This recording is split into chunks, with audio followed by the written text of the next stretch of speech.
மக்கள் எல்லாரும் அந்த வெள்ளியங்கிரியில் அதுனா கஷ்டம், ஒரு 5 கிலோமீட்டர் தானே அப்படின்னு நினைக்கிறாங்க.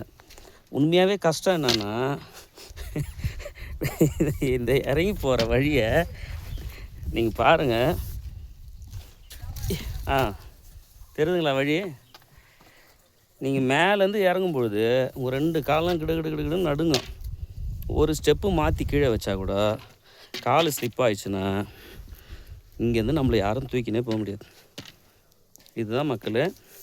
இங்கே வரக்கூடாத ஆள்லாம் யாருன்னா 60 வயசுக்கு மேலே, ரொம்ப சின்ன பசங்க, அப்புறம் யங் ஸ்டேஜில் இருக்கக்கூடிய பெண்கள், இவங்களாம் வரக்கூடாது. அப்புறம் ஹெல்த் ஃபிட்னஸ், நல்ல ஆரோக்கியமான உடல் இருக்கிறவங்க வரலாம். உடல் பருமன் அதிகமாக இருக்கிறவங்களாம் வராங்க. ஆனால் அவங்களுக்கு அந்த ஸ்டாமினா பக்காவாக இருந்தால் வரலாம் மக்கள். ட்ரை பண்ணி பாருங்கள். நன்றி, வணக்கம்.